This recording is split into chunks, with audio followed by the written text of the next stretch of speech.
आप पैगंबर साहब की पूजा करते हैं, उनका आधार कार्ड कभी चेक किया है क्या आपने? जो आंदोलन की बात है वो तो तब तक नहीं रुकेगा जब तक ये तीनों फसाद की जड़ जो है वो खत्म नहीं हो जाती। ये तो मेरा आपसे वादा है। दूसरी बात ये है कि जो अभी देश को लड़ने की जरूरत है कोरोना वायरस से, सब मिलकर लड़ रहे हैं, हम सब एहतियात बरत रहे हैं। शाहीन बाग के प्रदर्शनकारी भी जो है मास्क लगा करके, सैनिटाइजर, बल्कि हमारी टीम ने, सब लोगों ने सैनिटाइजर भी वहां बंटवा रही है। मुझे लगता है सरकार को भी इस पर ध्यान देना चाहिए, चूंकि लोकतंत्र है और लोकतंत्र में विरोध प्रदर्शन होना चाहिए। तो सरकार की जिम्मेदारी थी कि वहां मास्क बांटे जाए, वहां पे सैनिटाइजर बांटे जाए, वहां पे जो है चेकअप की व्यवस्था हो, जो जिस तरीके से। तो देखिए, एक सैलरी ना बांध दे सरकार वहां पे हर दिन बैठने वालों की, कि इनको मासिक तनख्वाह देते हैं हम लोग जो धरना दे रहे हैं वहां पर बैठकर। नहीं। सरकार ने आपको नौकरी पे रखा है क्या धरना देने के लिए? दफ्तरों में बांट रही है सरकार, जहां सरकारी दफ्तर में कर्मचारी आता है नौकरी करने के लिए।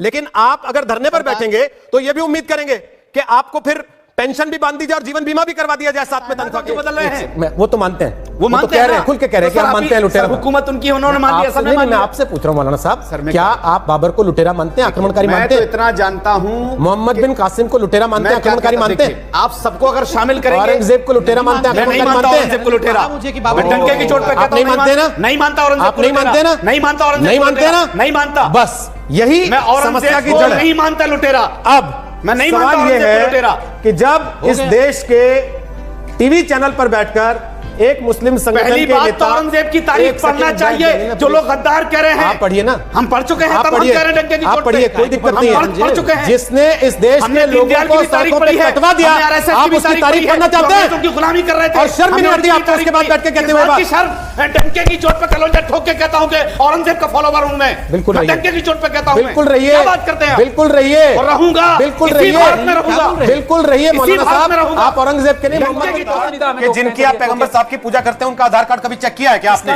जो मक्का जाते हैं? इनके लिए आप कहते हैं कि सबूत ले आओ तुरंत। अगर मामला धर्म का है तो फिर धर्म का है, फिर उसमें ये नहीं कहना चाहिए ना कि भाई ये पैदा हुए थे कि नहीं पैदा हुए थे। इसीलिए मैं कह रहा हूं ना, ये तालियां बटोरने का प्रोग्राम जो है ना, तालियां बटोरने का प्रोग्राम है ना, ताली मत बजाइए या फिर इनके लिए भी बजा दीजिए। नहीं, ताली मुझे इनके लिए भी बजा दीजिए ताली।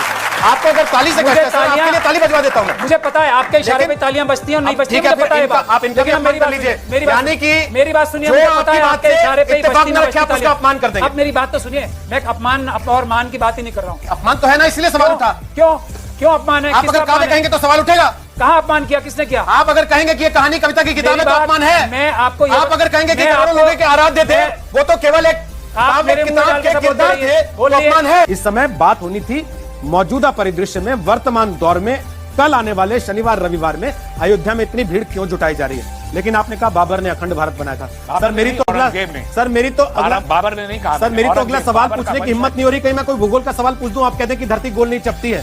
सर क्योंकि ये भी पढ़ाया जा रहा है दुनिया में, सर दुनिया में ये भी पढ़ाया जा रहा है, ये भी पढ़ाया जा रहा है दुनिया में।